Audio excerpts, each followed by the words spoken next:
Good evening, everyone. We'll call our meeting to order and begin with our land acknowledgement statement. We acknowledge that the ground on which we live is the traditional territory of Caldwell First Nation, of the Three Fires Confederacy, and the original people of Point Pelee, Pelee Island, and its surrounding lands and waters, and that of the Huron-Wendat and Wyandot peoples. We recognize and respect the First Nations who are stewards of the land and waters of Turtle Island and who have embraced this stewardship since time immemorial. We would also like to acknowledge the contributions of other nearby First Nation communities and all original people across Turtle Island. We'll now have a moment of silent reflection followed by the playing of our national anthem.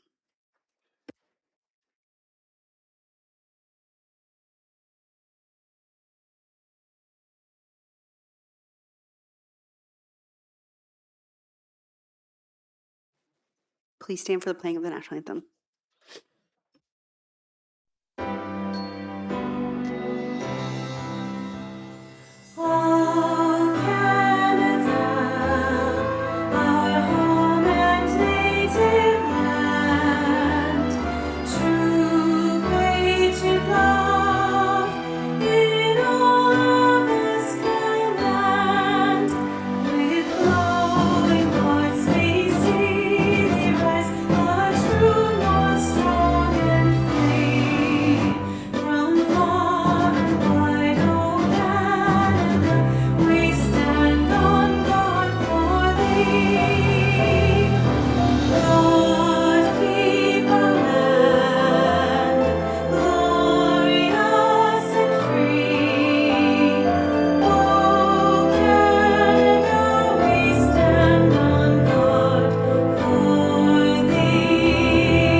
Members of Council, we're looking for an adoption of the agenda for March 24th, 2026.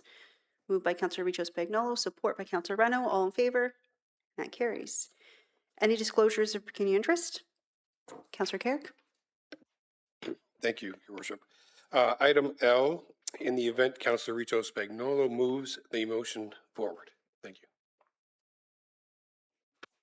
you. Any others? There's a recommendation for the minutes, adoption of the minutes of the regular meeting of Council held March 10th, 2026 be adopted as presented. Moved by Councillor Carrick, support by Councillor Richo Spagnolo. All in favor? That carries. Mayor's comments, just a few. Good evening, everyone. And with the arrival of spring, we're starting to see our community come alive again.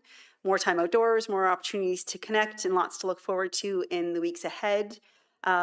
Just a reminder to everyone that means there's more kids on the road, more people on bikes, so just drive safely. Our LaSalle Awards of Excellence is quickly approaching, so join us for a special evening as we celebrate the individuals, organizations, and teams who helped shape LaSalle into the vibrant and caring community we are proud to call home. The event will take place on Thursday, April 9th at the Event Center at LaSalle Landing, and tickets are available through our website. LaSalleTickets.ca, I think is what it is, right? LaSalle Route 25 Transit Master Plan. There's 1 week remaining to complete their survey and share your feedback to PlaySpeak. We are seeking input from residents, local businesses, and community partners to help guide the future of LaSalle Transit Route 25. Your voice matters, so please visit our website for full details and to participate. And Easter weekend is quickly approaching, so please note the following holiday hours. Town Hall will be closed on Good Friday, April 3rd, and Easter Monday, April 6th, and the Vollmer Center will be closed on Good Friday and Easter Sunday. On behalf of Council, I'd like to wish everyone a very happy Easter to those who do celebrate. That's all I have for now.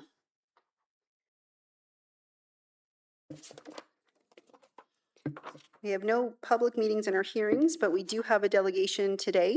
So I'm going to call up Mr. Salonen.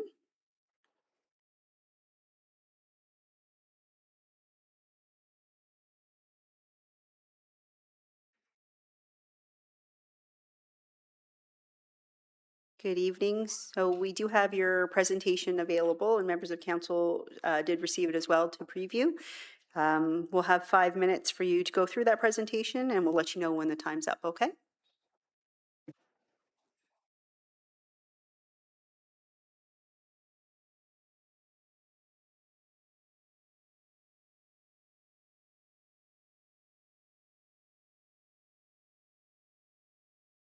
Just hit the button right in front there. In 2018, the Windsor-Essex County Health Unit released an oral health report by Wajid Ahmed, the Medical Officer of Health. The report recommended reintroducing water fluoridation and, along with a public health report, assured Windsor and Tecumseh councils that at recommended levels, there was no link to negative health effects. 4 years later, in 2023, Health Canada acknowledged a growing body of evidence suggesting that fluoride exposure may be associated with reduced IQ in children. Despite this revelation, our local health unit has not updated its position. Dr. Ahmed also assured council that fluoridation chemicals are strictly regulated by Health Canada. However, rather than regulating fluoridation chemicals under the Food and Drug Act, Health Canada relies on NSF for health-based standards, but NSF states that responsibility relies with the government, creating uncertainty about who is responsible for safety. To Dr. Ahmed's point, Health Canada requires lead and arsenic to be at low as reasonably possible. Yet NSF standard fluoridation chemicals are permitted to contain both. How this aligns with Ontario's Safe Drinking Water Act, where dilution is not a defense for introducing harmful substances, remains unclear. Dr. Ahmed said that the Windsor Council 0.7 parts per million includes a safety cushion with no harm even above 1.5. But Health Canada's own guidelines in 2010 stated health-based values to protect against all health effects was 0.9. 0.7 and 0.9 is not far apart, and there is no cushion from an uncertainty factor. Health Canada's expert panel in 2027 identifies moderate dental fluorosis as a psychological concern due to stains on children's teeth. A senior EPA scientist was asked under oath if children with dental fluorosis may experience acute embarrassment. The scientist replied, they should not let children and other people show their teeth.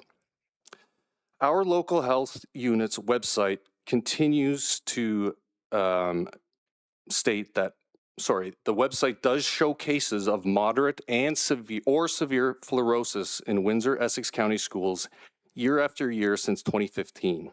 Yet the oral health report states fluorosis does not occur in optimally fluoridated areas, directly contradicting its own data and the data from the Public Health Ontario report, raising serious concerns over the reliability of this data.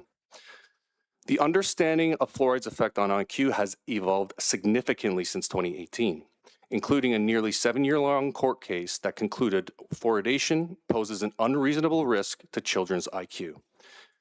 During the case, the CDC, the FDA, the EPA, and our very own NSF was asked a basic question. What level of fluoride intake is safe for the developing brain? Their answer was to the effect of, we have not done the research and we do not know. I wonder how our health unit would respond to the same question.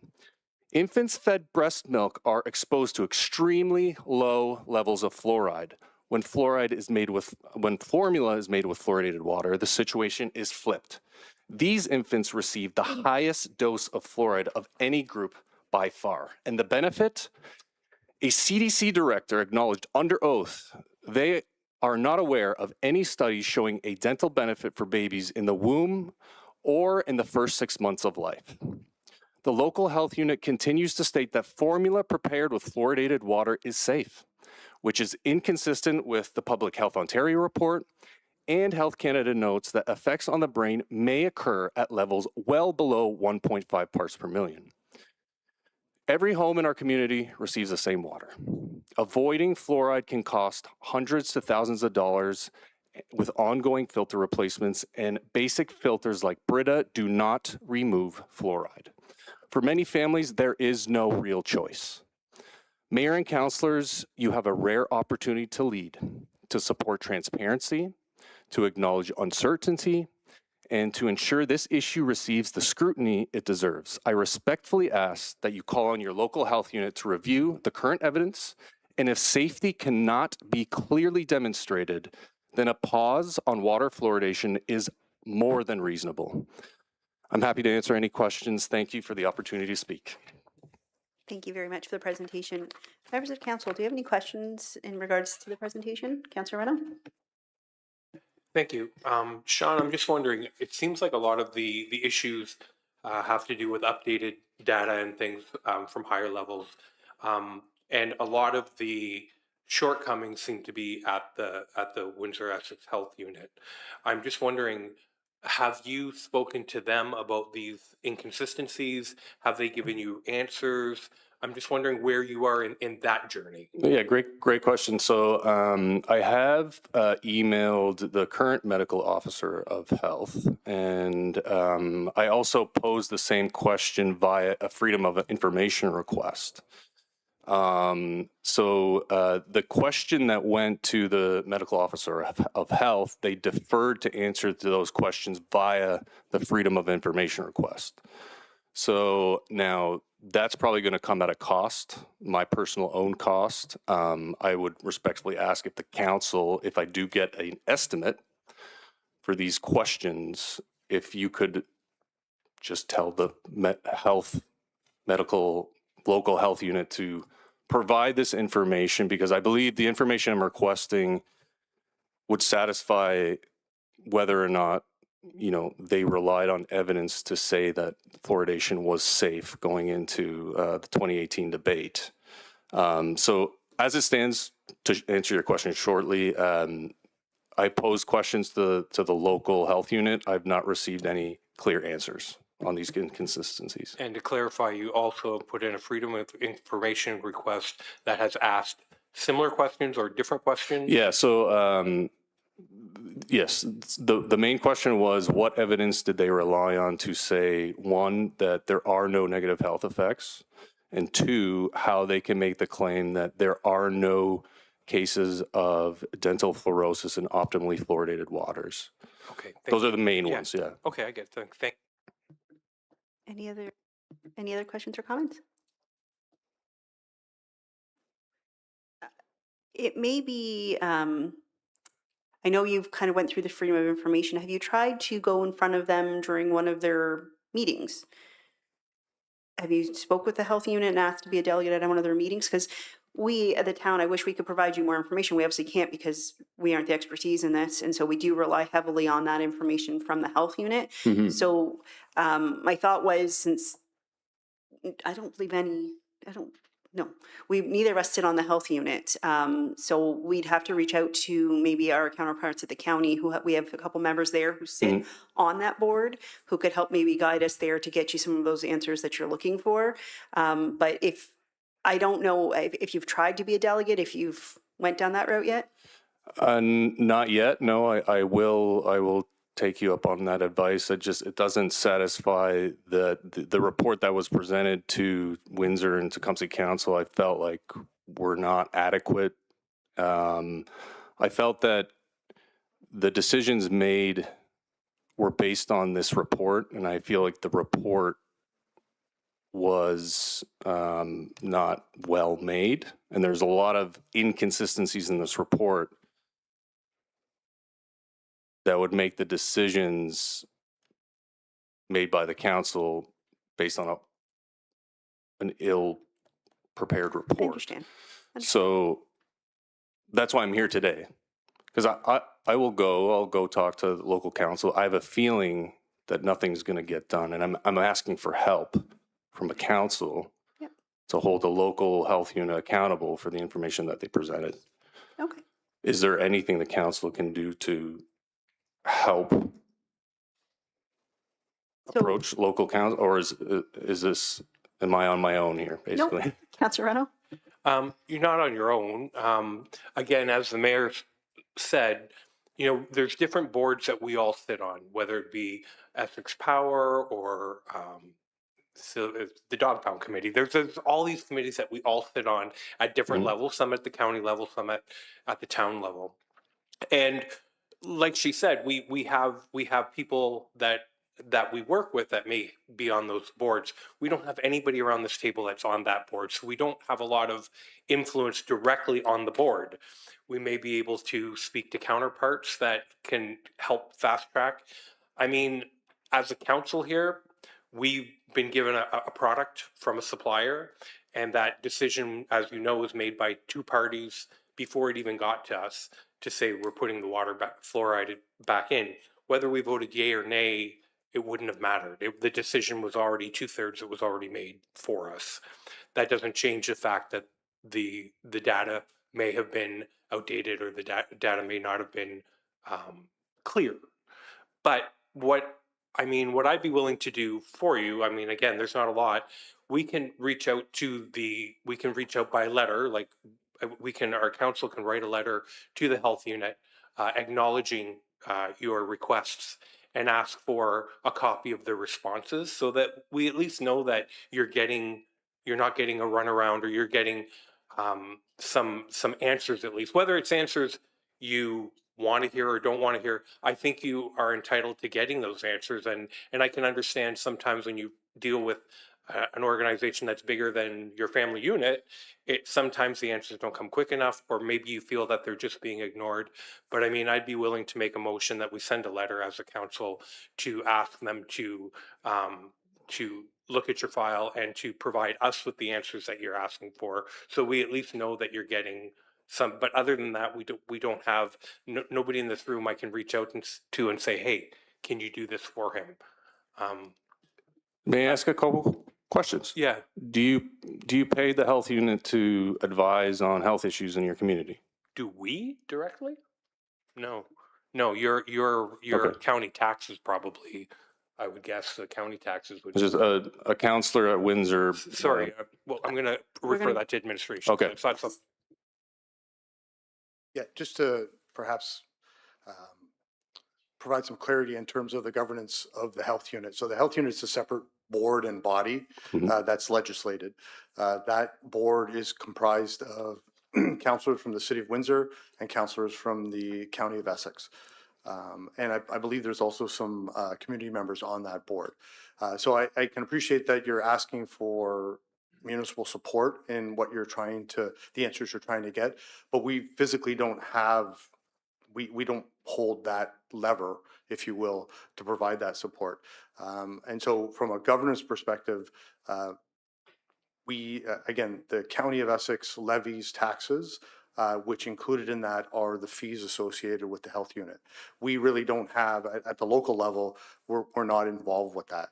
I would suggest that the best course of action to get your answers, which it seems like you're en route to doing that, is to approach the health unit and trying to get those answers. You speak of the report, and what your diagnosis of the report, no pun intended, is that that there are some errors or factual inaccuracies within that report. That those are what I think that's the gist of your presentation. We've not been presented that report. We don't have that. As you mentioned, the decisions of other councils was perhaps relying on that report. But again, that goes back to, it's a report that's provided by the health unit and developed by the health unit. And that, unfortunately, again, as much as I would advise members of council, there isn't much we can do here at the local level. The avenue is that you have to appear or go through the health unit to get those answers that you're looking for. We can't, we don't govern them, so we can't ask them to fast track. We can't ask them to answer your questions any quicker, or even change or manipulate, if you will, the freedom of information process. That's all pretty regulated, and they'll have to go through that. Appreciate what you're bringing forward. It's just our body. We don't have any lever to help you on that. Fair. Councillor Carrick? Yeah, okay, thank you. So I'd like the motion to receive the report, and that we send off a letter requesting follow-up with our residents' information to Dr. Ken Blanchette. It would be pointed directly toward him, and then he can disperse it through the health unit as as mentioned, but also if you can get on there and try to get before the board, probably be very helpful. Thank you. Okay, I have a mover. Do I have support? Before I go, support Deputy Mayor Capata, and a question? Follow up? Yes, Madam Mayor. Just one other thing. I hope this is a friendly amendment to my friend. I'd like this gentleman's presentation to go to the health unit as well with the letter. So that I just wanted to make sure that that was there because he presented. And if it gets to them, they will then be able to do their research on his presentation. And hopefully when he gets before them, they will be able to answer his questions in a timely manner. Thank you, Your Worship. You're okay with it? And, okay, I'll call the question. All in favor? And that carries. Thank you very much for the presentation. Thank you. Moving on to item H1, staff reports and correspondence for council's action. We have the Integrity Commissioner investigation, and our Director of Council Service, Ms. Astrolago, will take over the report. Thank you. As you're all well aware, we received, well, we did not receive, the Integrity Commissioner received a complaint with respect to the conduct of a council member alleging a violation of the Municipal Conflict of Interest Act. This is, since the Integrity Commissioner regime was implemented, this is the first investigation council that we've gone through. Our Integrity Commissioner is online if council has any questions about his report. I'm not going to speak to his report, but what I can tell you is that the findings, which I reproduced in my report, found that there was no violation of the Municipal Conflict of Interest Act. So there's nothing for council to do this evening, but our Integrity Commissioner is here and available should council have any questions with respect to the report or the process or anything in my report. Thank you very much. Members of council, Councillor Richo Spagnola. Thank you. Through you, I just have a statement that I prepared that I would just like to address. So I was confident throughout that I had not violated any policy or engaged in any direct or indirect conflict. I appreciate that the Integrity Commissioner's findings confirm that I am that as well, and that I am happy to share that the report publicly to reaffirm my commitment to transparency and integrity. I would also like to note that one of the media reports that came out, I believe last week while I was away, stated that the LaSalle Pickleball Association was the holder of the pickleball tournament. And I would like to just clarify that is not the case at all. It was an individual who's a realtor from Cottam who hosted this pickleball tournament. So I just wanted that to be noted and recorded.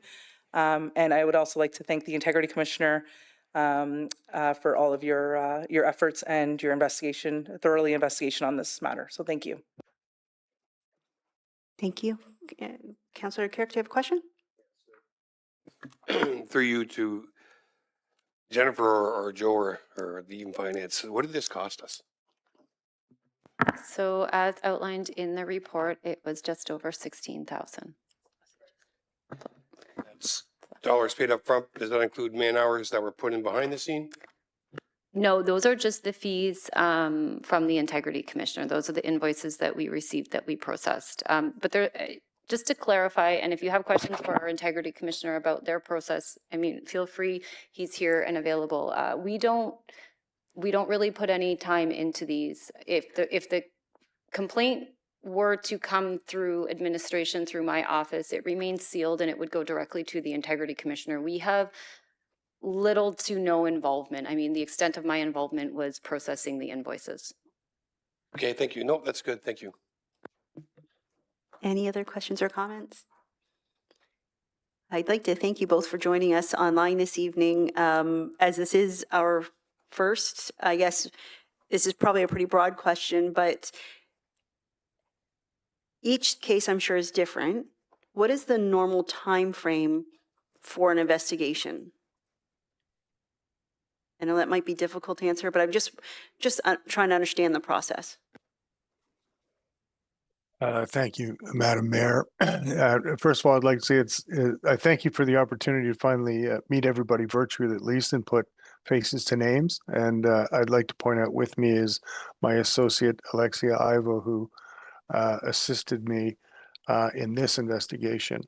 As you said, it's difficult to determine how long an investigation will take depends on the complexity of the issues, how many people you need to interview to corroborate all the facts that come up. And so it can take months, and it depends on the availability of the people that you want to interview as well. So it's difficult.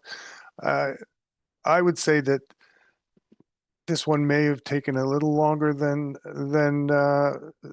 others might, but not much longer. Like it's an uncertain time duration because of the various factors, holidays, people are away, things like that.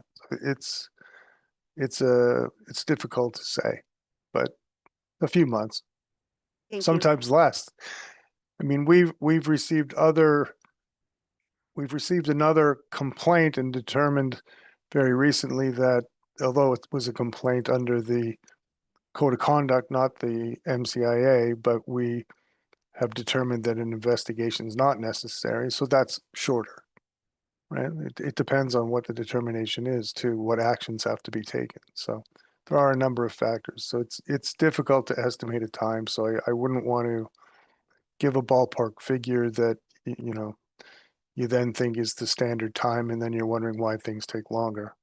No, that's okay. I appreciate it. And my follow-up question would be, when we look at the cost for a report, we don't have a large budget, and so this is something we're going to have to look at in the future.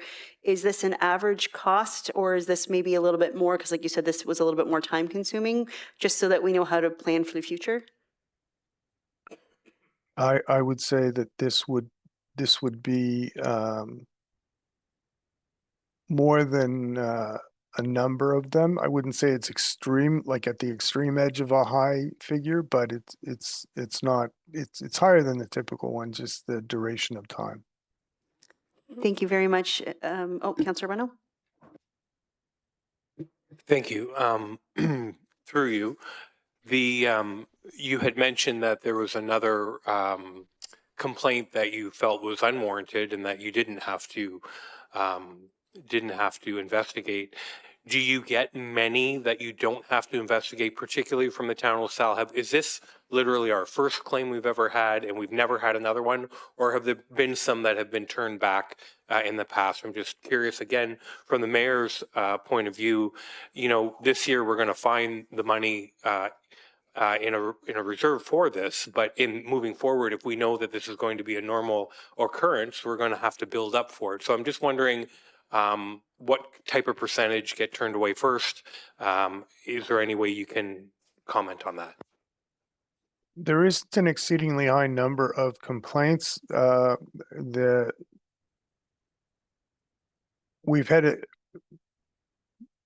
had a few requests from counselors for opinions as to whether they may or may not have a conflict, but that's a different thing, and those are generally resolved very quickly with in the form of advice, and don't lead to any sort of expense of any investigation or anything.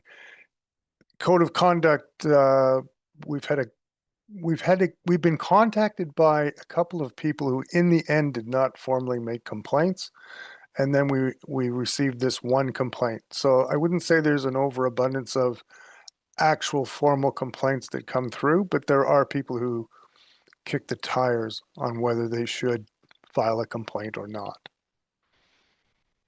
Thank you. I understand. Thank you. Okay. Thank you again for the information and for joining us here this evening. Councillor Burns? Thank you, Your Worship. I guess 20,000 doesn't sound like a lot in a town that has a multi-million-dollar budget, but is there anything in the act that allows us to recoup that if you consider that the allegation is frivolous? No. Simple answer is no, so I guess I have to see Mr. Ford. Thank you very much. Thank you. You're welcome. Again, just so council is aware, we do have $4,500 in our legal fees budget for this, but the remainder will be taken from the tax stabilization reserve. So the recommendation is that the report of the Director of Council Services Clerk dated February 25th, 2026, CS-2026-03 regarding the Integrity Commissioner's MCIA investigation be received, and that Council receives the Integrity Commissioner's report on an alleged Municipal Conflict of Interest Act violation by a member of Council dated February 25th, 2026. Moved by Councillor Carrick, support by Councillor Burns. All in favor? And that carries. Thank you again for joining us. Thank you. We'll be exiting now. Moving on to report number 2, LaSalle Boat Ramp Parking Lot. Our Manager of Roads and Parks, Mr. Baggs. Good evening, members of council. The report tonight is regarding the boat ramp and parking and issues with parking that we have had over the years and some options that we put together for council to hear about. Maybe I'd start with what we currently do. Our current operating model involves a very simple system where we have a student that works down at the ramp, collects money for boaters that show up. We also have an unlimited number of seasons passes that are sold. Seasons pass holders are able to use the ramp as well. During our peak periods of time, which tend to be in the spring, we do have a limited number of parking spaces, and when the parking spaces are filled, there really are not a lot of options for the boaters.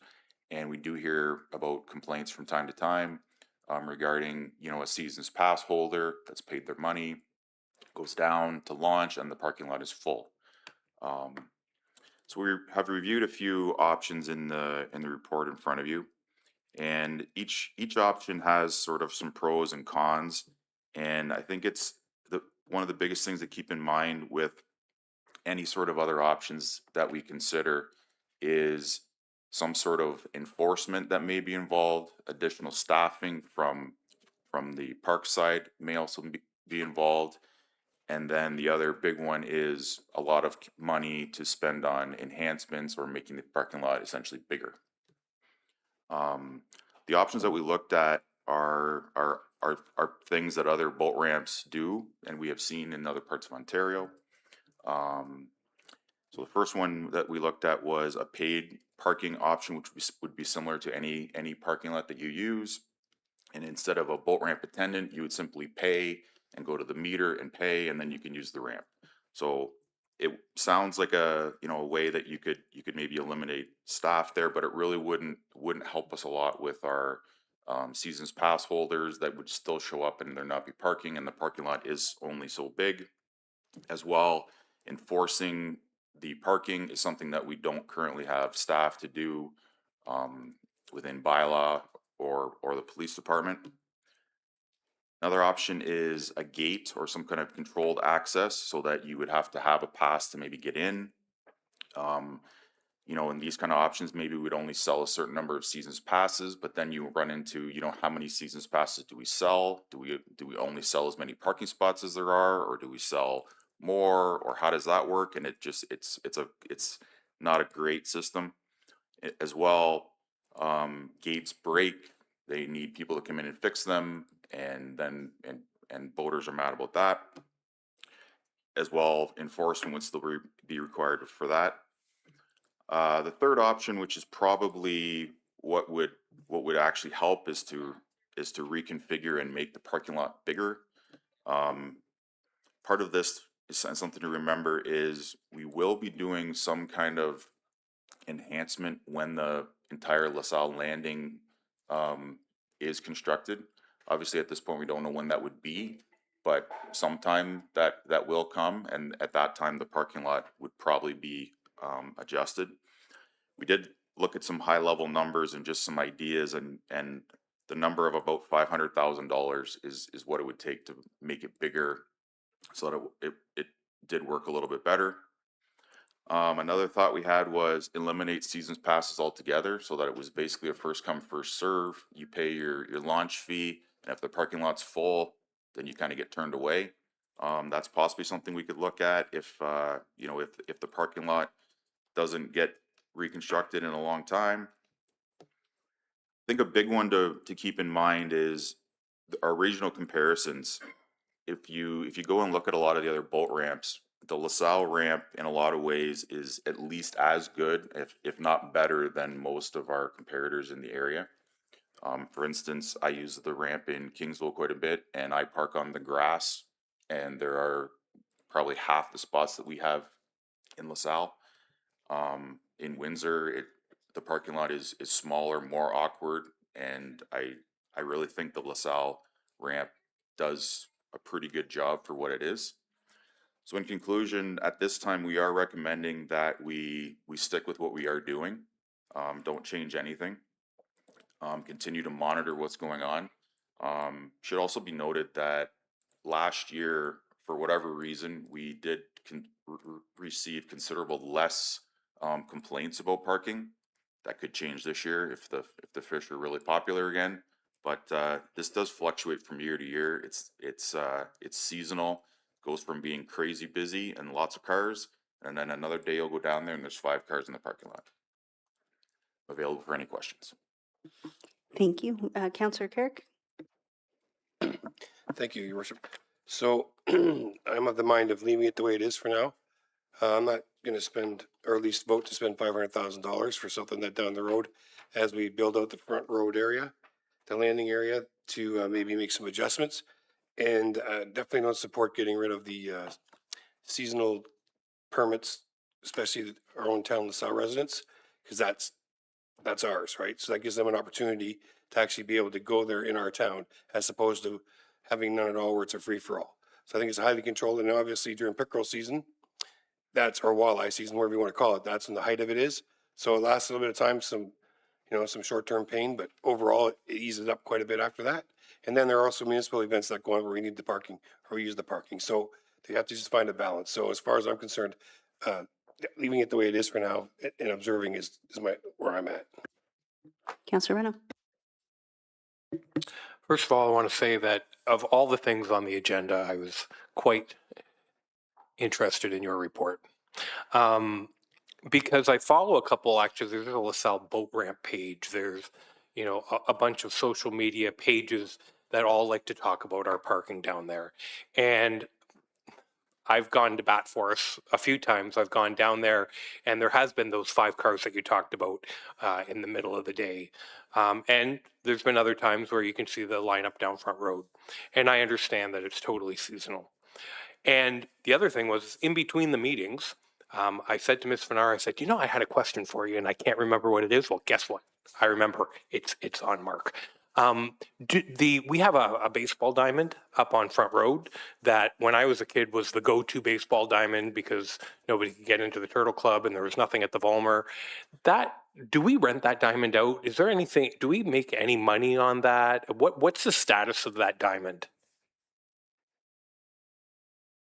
I could probably help Patty out and answer that question. We don't rent that diamond out right now. It is sort of set up as our a diamond that people could use whenever they want. Yep.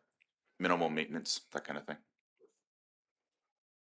But I guess my question has been, I've seen the question raised before and I didn't have an answer for it at the time. Like I don't live down at Front Road to see every day if there's people on that diamond. I personally haven't played on that diamond for many, many years. I don't see people using the diamond, and I'm wondering, is there an opportunity to put in, a cheap cut in that we could use it for those 4 weeks? Because then those 4 weeks are going to be soon. School is still in. I don't see kids coming down to use the baseball diamond while we are looking for that extra parking. Has that been looked at all? Can you comment on that? Certainly. Thank you for the question. The baseball diamond is something that we have used for parking during Strawberry Fest when it was held down there and those kind of things. As everyone's aware, it is grass and dirt, and when it rains, it's mud and trucks get stuck and everything else. There's also no lines, so it's a free-for-all parking-wise. We do actually have an asphalt ramp into that area that was put in for the Strawberry Festival, but it would look during the Strawberry Festival, we would always have parking attendants on the grass to help line the cars up and keep them out of mud, etc. So if we were even going to consider that, we did talk about, whether you should, like, you could cut it out, put gravel down and have a gravel parking lot. However, all those options sort of, it all falls back onto the Front Road Master Plan and the project down there.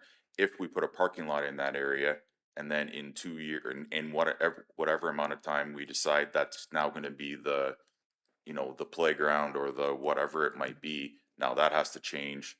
And again, it just kept coming back to, let's leave this the way it currently is. And, you know, I don't think having the trucks parking on the grass and getting stuck is a good option. We've had many problems with them parking on the grass on the other side, like where the Strawberry Fest grounds are, and they're getting stuck in there and driving all over the place, and then we have to clean up that mess as well. So I would not advise going that route. I appreciate that. Thank you. Deputy Mayor? Thank you, Your Worship. I live close there. I walk my dog there, and I know that when the fish are running, it is big C, small c crazy. I get it. But I also understand, as my friend has said, there's times when I go down there and there's 5 cars there. I have a jet ski, and it's very convenient for me based on the close proximity, and sometimes I have to wait and sometimes I don't. But I like the forethought, and I do like the fact that we have a Front Road Master Plan that speaks to what we're going to do down there. And again, I think that I appreciate the proposition that's come forth to hold. I do like that idea, and I'm very supportive of that, and I appreciate the fact that we are sticking to some of the things that we're going to be doing, not having a timeline, but as opposed to putting in $500,000 and expanding a parking lot just to rip it out for X, Y, or Z development. I do appreciate the thoughtfulness that's gone to this report, and like my friend Mr. Carrick, I'll be voting in favor of this to say that we should let the status quo be. And again, when the fish are running, we all know. If you live in that area, you see it, and I get it. And it's wonderful that we have a resource that people can use, because I go out to Colchester too, and much like he's indicated, our facility is better than many in Essex County. Thank you, Your Worship. Councillor Burns? Yeah, I think you couldn't use that parking lot down there now because isn't Mr. LaPera using it for staging? So basically, till Front Road's done, it's done. I've been stuck in the mud there too. It's not very good. I think one of the biggest things we can do is some sort of list, and seeing as Jonathan, you're a boater, of how to prepare your boat to go in the darn water. Don't show up and then you're taking fishing rods from the back of your truck and you're sticking them in your boat and slowing down everybody else. I think that gentleman needs to be told, go up to TD Bank and let the individual who is prepared to go in the water now and get out of there. That's half the problem down there. At least that's what I'm told by anglers. And I'm not a boater and I don't fish. I know it's cheaper to buy it in the store. But for those that do it, they need to help us. So I don't know if we can put something in. Here's the protocols of ramping your boat. Because there's a lot of novices who are coming from Toronto because the fishing's so good now. And they're putting their boats in down there. And they don't know squat, to put it simple. So if we can, if they're not ready, I don't know what we have to do for the first 2 weeks, but maybe we put somebody down there. Hey, no, go and get your boat ready. Put your rods in, put your minnows in, put your pop in there. I can't say the other stuff because that's not right.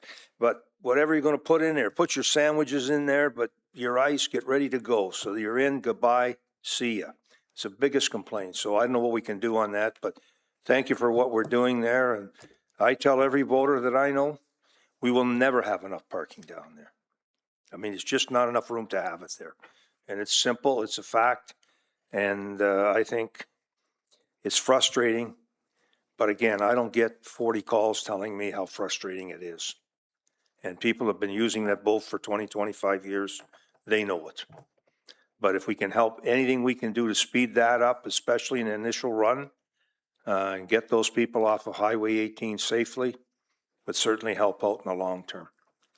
That's all I have to say. Thank you. And I'm not spending any money either. Councillor Carrick? One follow-up, I guess the question I have is, for counting purposes and who's using the marina or the launch at the same time.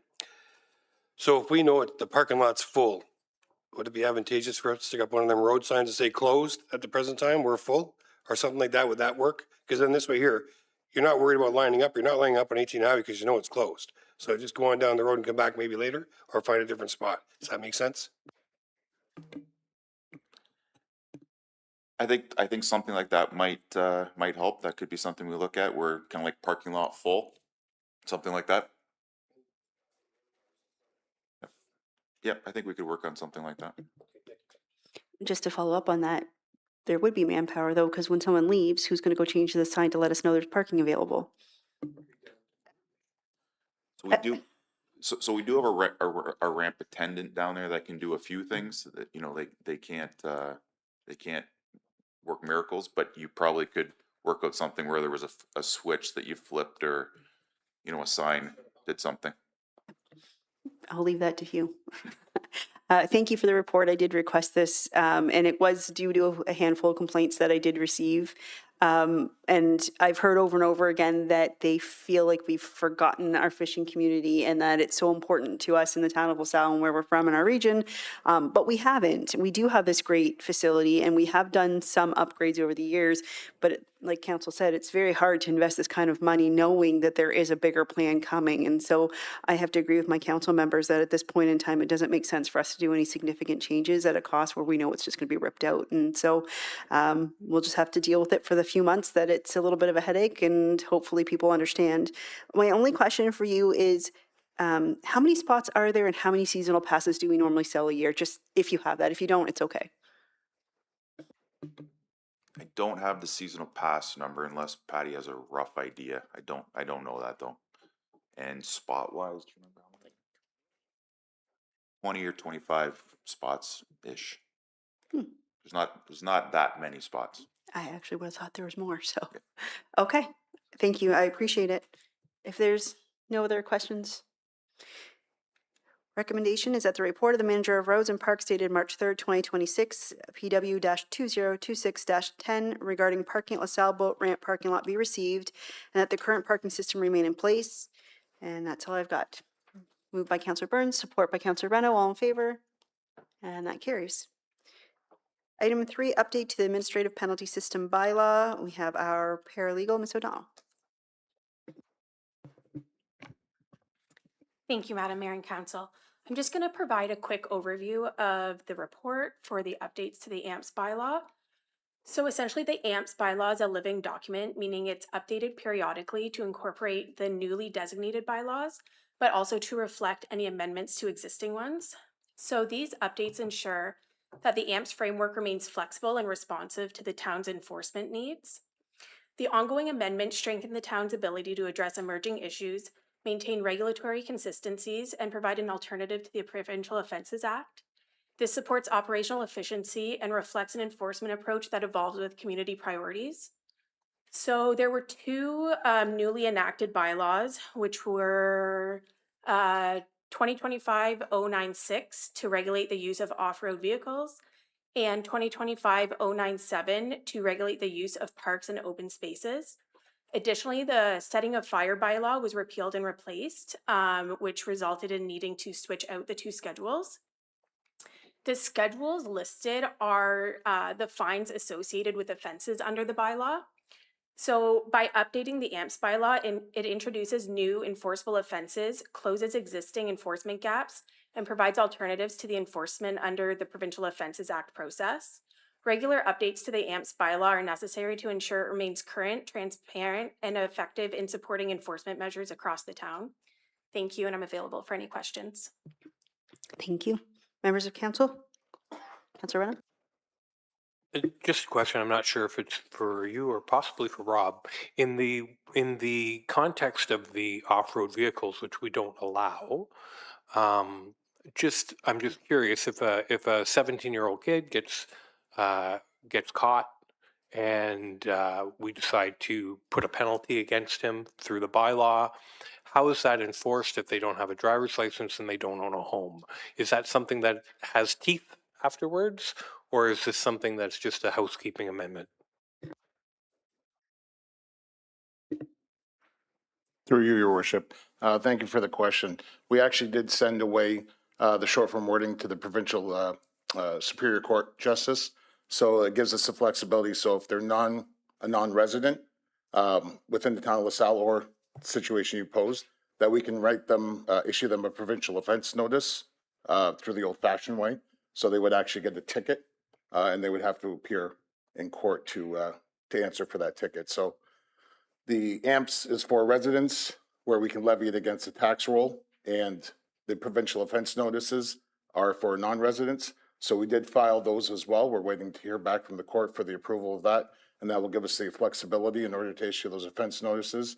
And the same with the parks use bylaw, just in case we get non-residents using our parks and we find them in violation, we can also use it for that purpose as well. Thank you. I appreciate that. Any other comments?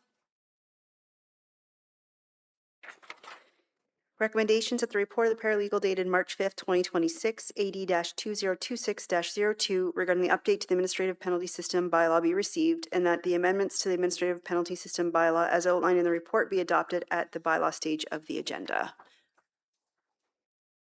Moved by Councillor Carrick, support. Councillor Rucho Spagnolo, all in favor? That carries. Our consent agenda has 10 items on it. However, I need to pull out items 3 and 4 because we actually have reports. Deputy Mayor? Thank you, Your Worship. Before you go, I've reread item 8, and I have a conflict of interest because it's speaking to giving special constables enhanced power to enforce legislation. I supervise special constables and have my designation to the Windsor Police Service Board, so I'm going to declare a conflict of interest on item I-8. Okay. So we'll ignore 8 for the moment, if that's okay. We have 1, 2, 5, 6, 7, 9, and 10. Does anyone have any questions or comments regarding those reports, or can we receive those at this time? So we will receive items 1, 2, 5, 6, 7, 9, and 10. Councillor Carrick and Councillor Rucho Spagnolo, all in favor? That's carried. And now I will move on to item 8. And so item 8, is there any questions or comments regarding this item? If not, just a motion to receive. Councillor Reno, support by Councillor Rucho Spagnolo, all in favor? That carries. And we'll move back to item 3, the 2025 Building Division activity, and we have our Chief Building Official, Mr. Clucci.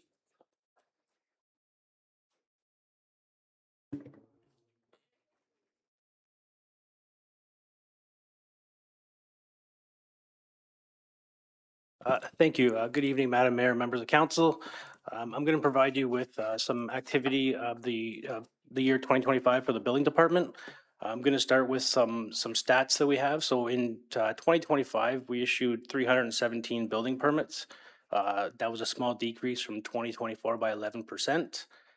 We created a dwelling units of 173, which was a decrease of 36% from 2024. Our single and semi-detached dwellings, they were similar numbers to what we experienced in 2024. And we had one condominium development, which is currently under construction across from Tim Hortons on Malden Road. And that has 69 units. And we had 16 additional residential units issued in 2025. And our building department revenue was $868,000.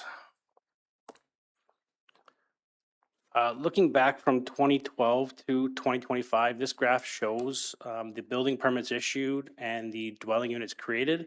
So in red, you'll see the dwelling units created. So there's some year-to-year fluctuation, but general consistency going back 14 years. And the blue is our building permits issued. So a small decrease, going back to 2020, 2021 in our building permits issued, but consistent over the last 3 or 4 years. So what types of dwelling units were created in 2025? So going back to about 2019, 2020, we started to see that shift from, the traditional single-family semi-detached dwellings in LaSalle and going towards the multi-residential units, and we're still kind of there. More than half of the dwelling units created last year were multi-residential, and the other half were comprised of single and semi-detached. So again, of the 173 new dwelling units last year, about 70 to 86 were multi-residential. The next few slides are going to display the comparisons regionally on how LaSalle shaped up. So this slide here is the dwelling units created in 2025 compared to the other 7 comparable municipalities. Tecumseh had a huge influx last year, which was contributed to the Fuse development. So we were second to them with 173 dwelling units. And then following that was Leamington with 147 and Amherstburg with 102 and so on. So we were second in the regional comparisons. This slide shows the dwelling units created from 2022 to 2025. So this is a 4-year period. I included Windsor in this. They had almost 4,000, obviously a much bigger municipality than us, but we were still second with just over 1,000. So what does that look like as, what chunk of the pie was that for LaSalle? So again, Windsor was about half, and then the other 7 municipalities made up the other 50%. So we were at, in LaSalle, 13% of the dwelling units, followed closely by Amherstburg with 11%, and then Lakeshore, Tecumseh, Leamington, Kingsville, and Essex were all 5 to 7% of those dwelling units. Some accomplishments that we had in 2025. So it's been a process for a couple years, but we've gone pretty much paperless in the building department. You used to walk upstairs and see rolls of drawings all over. You're not going to see that anymore. You can apply for your permit online. We review the permit digitally, whether it's a homeowner issuing or applying for a pool permit, a condominium, a house, it's all done online. We review the application digitally. We issue the permit. Fees can be paid online. We can issue the documents through email. Essentially, you do not need to step foot in town hall to apply and obtain a building permit. This was a huge undertaking for not only the building department, but we had a lot of collaboration with IT, with finance to make sure everything moves smoothly. The fees are getting put where they need to go. It's been a lot of collaboration, but we're paperless at this point. A couple years ago, when the provincial government stated that ARUs, additional residential units as of right, we didn't know how to. I deal with fire department a lot with building permits, and then we got LaSalle Police involved, and they said, how are we gonna know if there's an ARU on a property? If we get a call to a property, how are we gonna know if we're going to the basement, the backyard, where we're going? So with the help of the GIS technician, this is a shot of Info LaSalle, our GIS mapping, and all the red blobs on there are a property that contains an ARU through a building permit. So another thing we noticed when we started mapping this was the kind of random approach to where ARUs. It's not over by St. Clair College where we kind of anticipated. It's kind of all over the town, so it's being utilized town-wide. So going back to the first responders, so they asked the question of how they're going to know where ARUs are. So in Info LaSalle, if you click on a property, you identify it, it has an additional residential unit, something like this will appear. So it has the municipal address, which would be the address of the main dwelling. And then we worked with Canada Post to come up with addressing. So each additional residential unit will have a -1.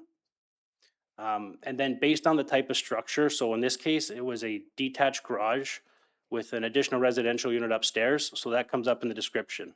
So the type is a detached, the location is the second floor of the detached structure in the backyard, and the access to that ARU is the main door at the front of the detached structure. So we tried to put as much information as we can on here to, if they get that information or they get a call this information, hopefully will be helpful. And we've also asked or required that if you have an ARU in your property, that you have some kind of indication of the address from the street, whether it's, under the mailbox, you have, 5950-1 or some kind of pedestal we've seen in the front yard, like a monument with all the addresses. Again, so that first responders know there's more than one address at this property. The question came up a couple meetings ago about population in LaSalle. So Gudrun and I started crunching some numbers from what we could find. So we found from a 2021 census that the population was 32,721. We found in the Watson and Associates Development Charge Background Study, they came up with a mid-year population projection of 2025 of 35,993. We took that projected number and we calculated the last 6 months of last year, how many dwelling units were created. We used a number from Stats Canada of 2.8 persons per household, and we estimated a population of 36,105.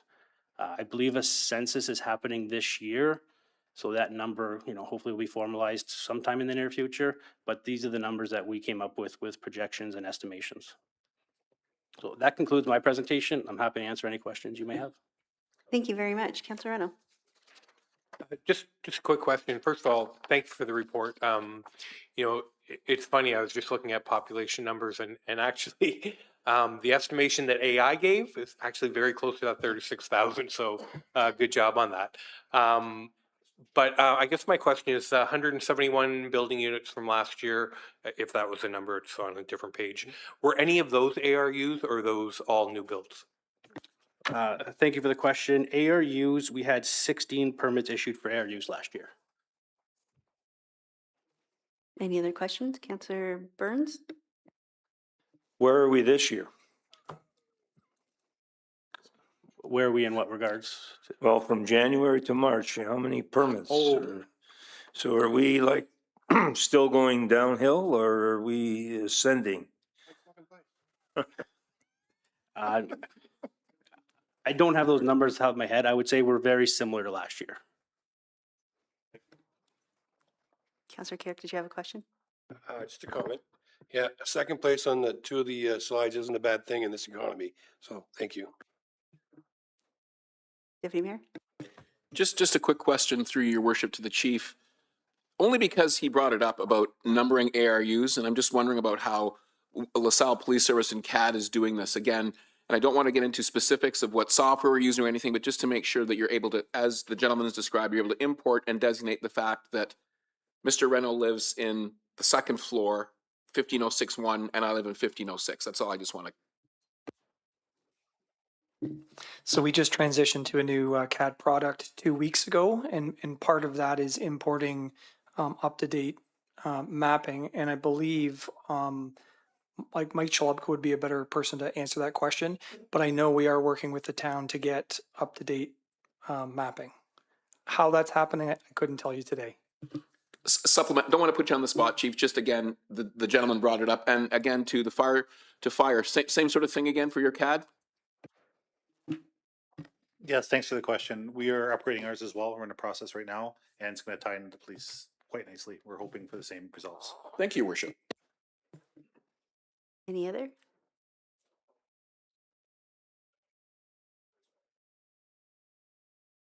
I don't know if you have anything to respond to that.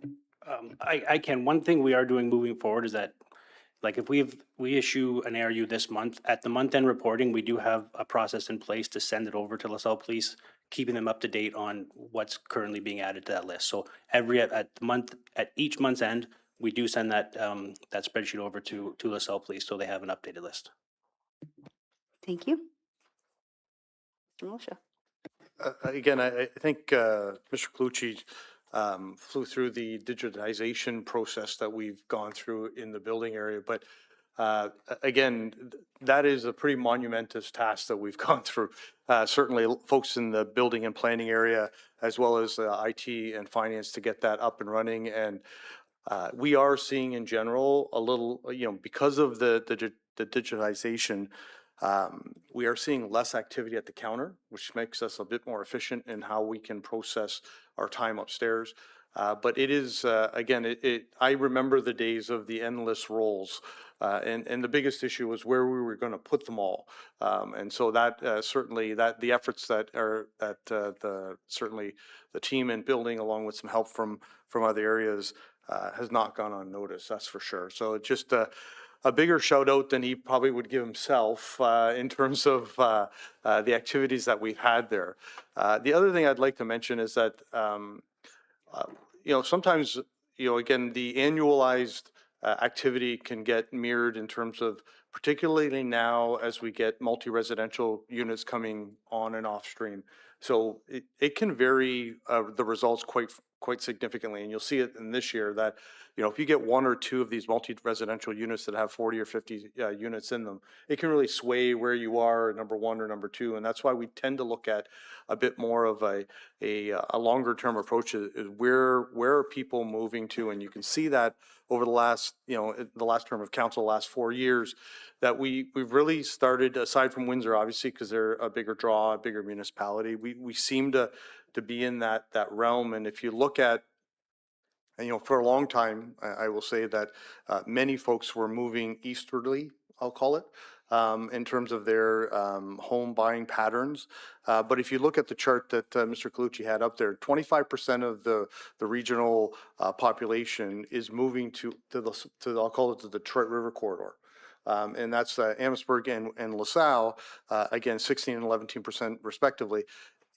Us being the 16, by the way, that's where folks are tending to move. And so we are seeing that. And despite some of the activity that we have that is uncontrollable to us in terms of economic and political, we are starting to see some of the development industry start to take a look at LaSalle again and start to reopen files that they perhaps had put on pause for a while. The development process is much like a conveyor belt. You put it on at the beginning and it kind of rolls along and people add things along and eventually a house gets built at the end. But we are starting to see that the conveyor belt is starting to run, and a lot of the folks in our planning area are starting to see more inquiries on that, which will eventually translate into new home growth. So we're really excited about that, quite frankly, and hopefully things can settle both economically and otherwise to sort of stabilize that where we're at. We still believe that we offer a good municipality and a prime municipality to move to, and that seems to be the case, and the numbers would indicate that. Okay. No other questions or comments? Recommendations as a report of the Chief Building Official and Director of Finance dated March 3rd, 2026, PD-2026-08 regarding the 2025 Building Division activity be received. Councillor Reno, support.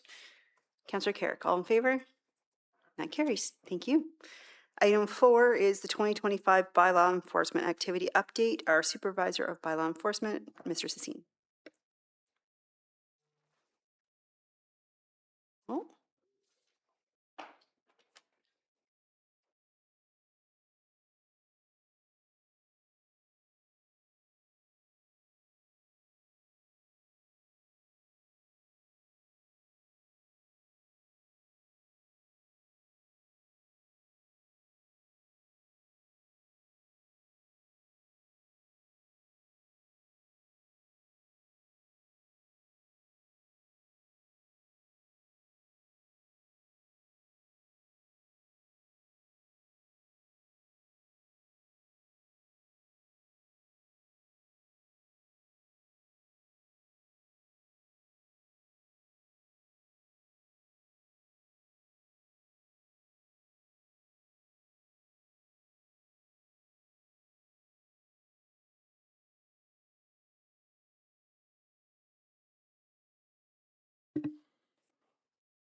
Evening, Your Worship and members of council. Sorry for the technical glitch there. I'm here before you this evening to present the bylaw enforcement activity for the 2025 calendar year. Before you, this slide represents the total number of bylaw complaints that were received by the town of LaSalle going back to 2021 and to 2025. So it's nearly a 100% increase in bylaw enforcement complaints, a steady increase over the years. For the last 5 years. So I don't know if that's a good thing or a bad thing, but we must be doing something right because more people are utilizing our services. The next slide before you is the town-initiated property cleanups. So in 2021 being 7 and 2022, so those were during obviously the COVID years. And coming out of COVID years, obviously there's been an increase in the number of property cleanups. Where we are holding residents accountable for their properties and maintaining them in the appropriate manner. So when they are not compliant with directives issued, we go ahead and do those property cleanups on their behalf. The next one is the AMPS penalty notices that are being issued since 2022. So the implementation, I believe, was shortly around that time. And then there was a marked increase in 2023 for parking violations. I wasn't with them in town at this time, so I'm not sure why exactly there was such an increase, but it leveled back out in 2024. Now in 2025, it's obviously going up. But you can see, I just want to point you in the direction of the 2025 orange section where 20 bylaw violations were issued. So AMPS penalties were issued based on violations of bylaws rather than parking infractions. And that just goes to show that by bringing on board all of those bylaws into the AMPS program, by the hard work of the Legal and Council Services Department, making everything more seamless, we're issuing more AMPS penalty notices for bylaw violations. So that removes us out of the courts, as I was describing earlier to Councilor Renault, and keeps us in-house, so all the money and the funds generated from those bylaw violations remain in-house in the town. And just an overview for 2026, what I'm currently working on.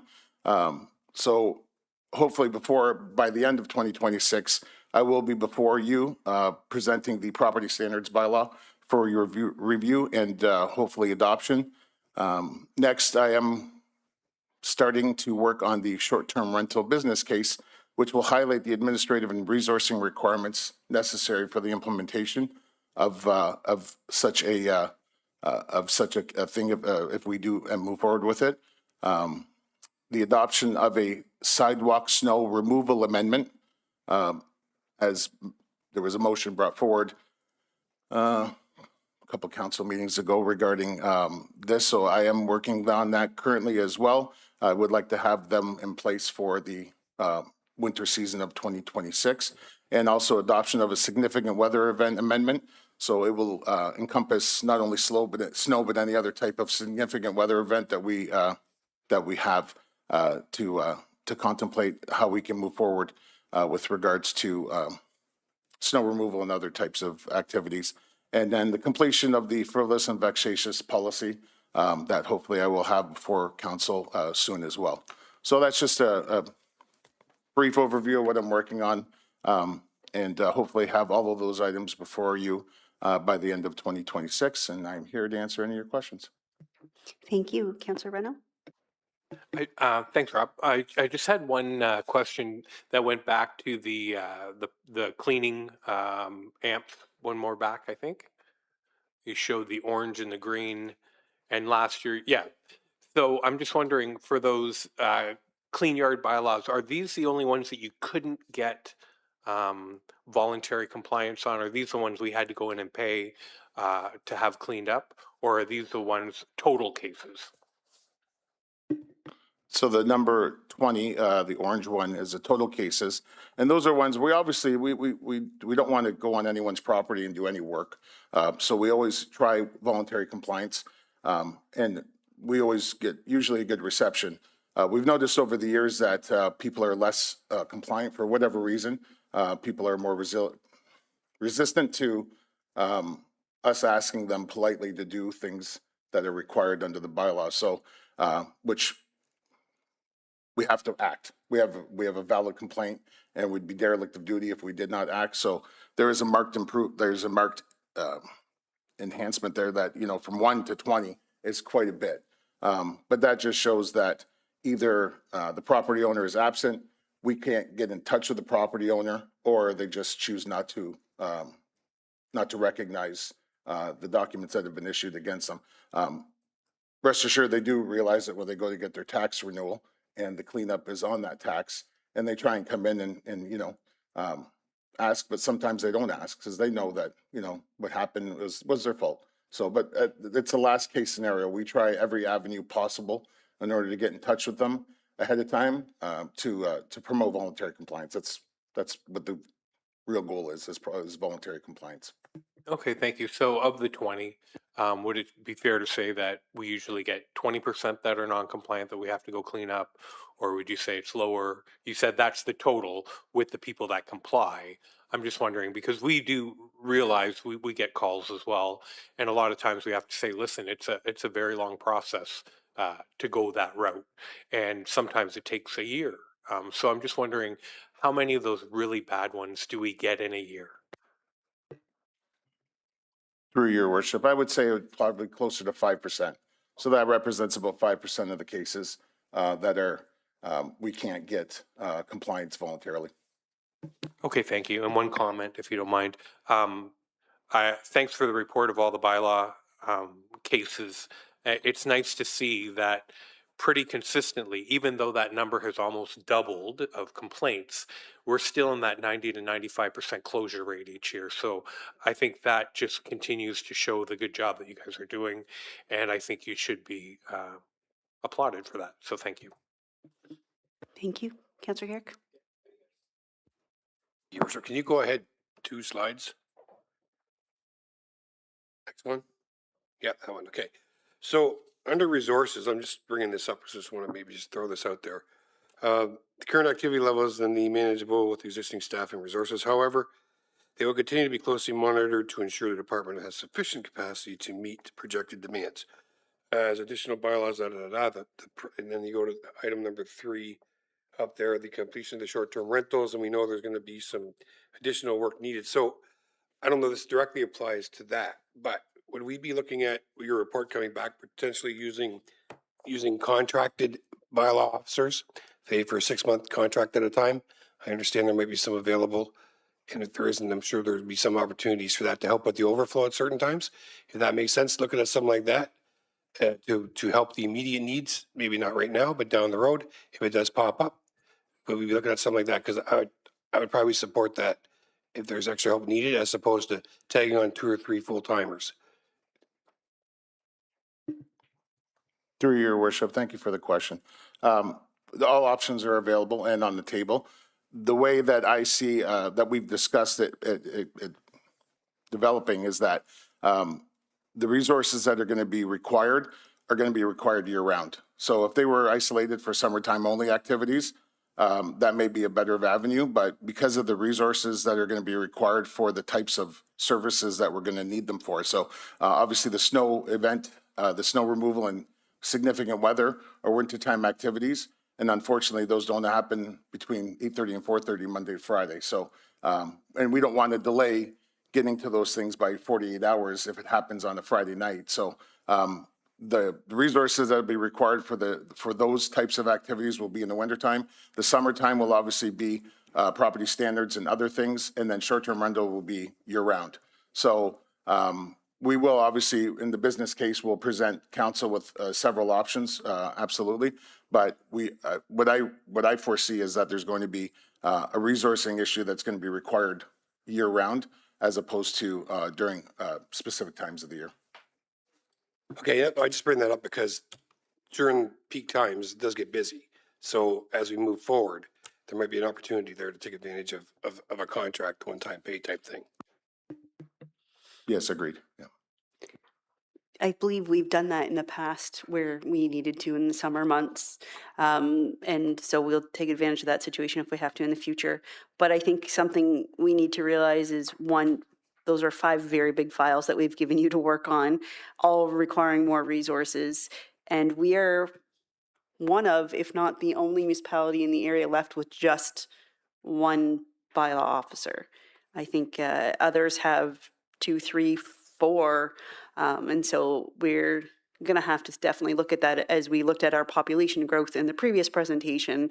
The number of complaints are only going to continue to grow as well. So something we'll definitely have to consider. Any other, Councillor Reno? Just a quick question to Tano. It was mentioned that the funds from AMPS are kept in-house. How are they being treated currently? Are they being put into a reserve, or are they being put back into operations? Just, I mean, I realize in an ideal world, we wouldn't collect a penny in AMPS, but I'm just wondering at this point where those monies are getting allocated. Thank you for the question. Through your worship, those funds are kept in operating, and they're actually assigned to the departments that do the work based on the AMPS fine. So those are not in any reserve. Thank you. Any other questions, comments? Thank you very much for the presentation. The recommendations that the report of the Supervisor of Bylaw Enforcement dated January 16th, 2026, PD 2026-02, regarding the 2025 bylaw enforcement activity update be received. Moved by Councillor Reno, support by Deputy Mayor Capata. All in favor? And that carries.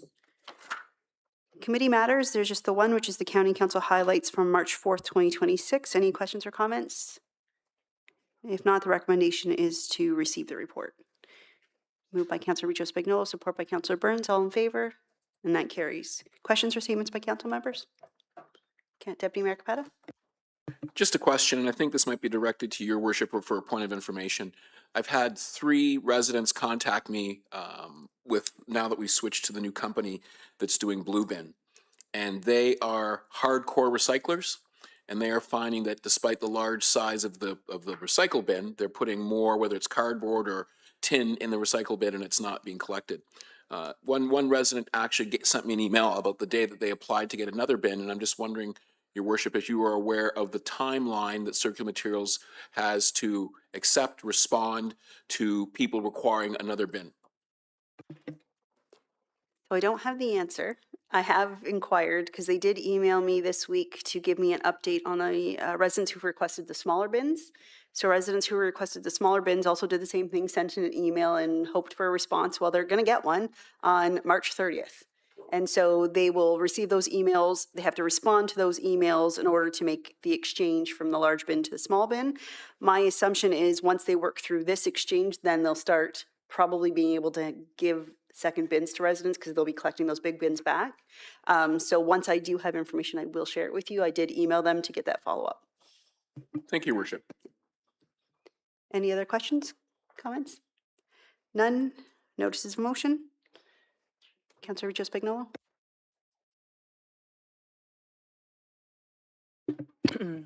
I would like to move my my notice of motion. Whereas council recognizes that the youth in the town of LaSalle and throughout Windsor-Essex County are experiencing serious mental health difficulties. And whereas council also recognizes that it is important for these youth to have access to mental health treatments and assistance. And whereas Maryville provides therapy and assistance to youth who experience a range of mental health issues, be resolved that council provides a silver sponsorship for the Maryville Night Run in the amount of $1,500, which funds shall be drawn from the Mayor and Council Program Services and Grant Fund. Thank you. Thank you. Deputy Mayor is our seconder. Do you have comments as well? Yes, your worship, and one of the things I do like about Maryvale is they don't just serve youth within the city of Windsor, they serve all of Essex County. So our residents are available, can receive help, can speak to the people that they need, and it helps, as my friend has said, provide that important level of mental health supports to young people in Essex County. Thank you. Any other questions or comments, statements? None? All right. All in favor? And that carries.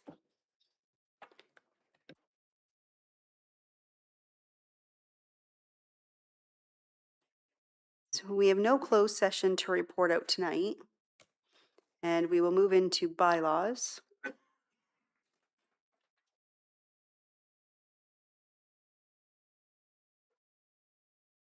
So this evening we have 4 bylaws. We're looking at the following bylaws be given a first, second, third reading and finally passed. 2026-017 being a bylaw to adopt official plan amendment number 3 to the Town of LaSalle official plan. 2026-018 being a bylaw to amend bylaw 2025-055 being a bylaw to establish an administrative monetary penalty system in the Town of LaSalle. 2026-019 being a bylaw to authorize the sale of land to Suburban Construction and Management Limited. 2026-020 being a bylaw to amend bylaw 8600, the town's comprehensive zoning bylaw as amended. Moved by Councillor Burns, support by Councillor Reno. All in favor? That carries. And our confirmatory bylaw 2026-021 be given a first, second, and third reading and finally passed. Moved by Councillor Reno, support by Deputy Mayor Capata. All in favor? That carries. Schedule of meetings is listed below. Thank you and have a good night.